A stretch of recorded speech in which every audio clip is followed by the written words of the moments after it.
Why is that alarming? Okay, and I think it's alarming because most Christians have a wrong or a false understanding of the doctrine of salvation. I'm not going into a big exegetical study on the nature of Reformed theology versus any other theologies. I think you're well aware of what we believe as a ministry and what we teach. We teach the doctrine of Reformed theology. We teach the 5 points, but most importantly, we just teach the Bible.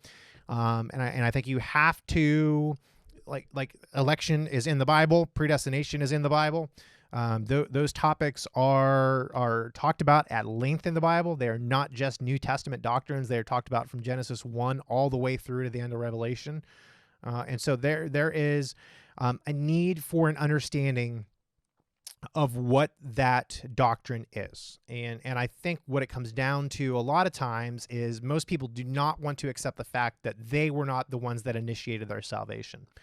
The late Dr. R.C. Sproul, he says that salvation is a gift, and it's as if you were stranded in the water and a boat comes by and it throws you out a life jacket, and all you have to do is swim over to it, and you can be saved. They'll pull you up by a rope, and he says that's completely incorrect, because salvation is you are in the water, but you don't want the life jacket.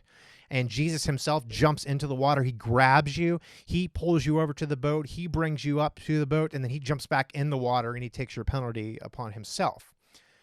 The aspect of salvation when it comes to being a Christian, it is all of God. The only thing that we did was we have the sin that makes it necessary. Salvation is a gift. It is brought on by God himself. It is not brought upon our works. It's not anything that we could do. Therefore, we cannot boast about it. When we get to heaven, we are not worthy of the salvation by which we have been bestowed.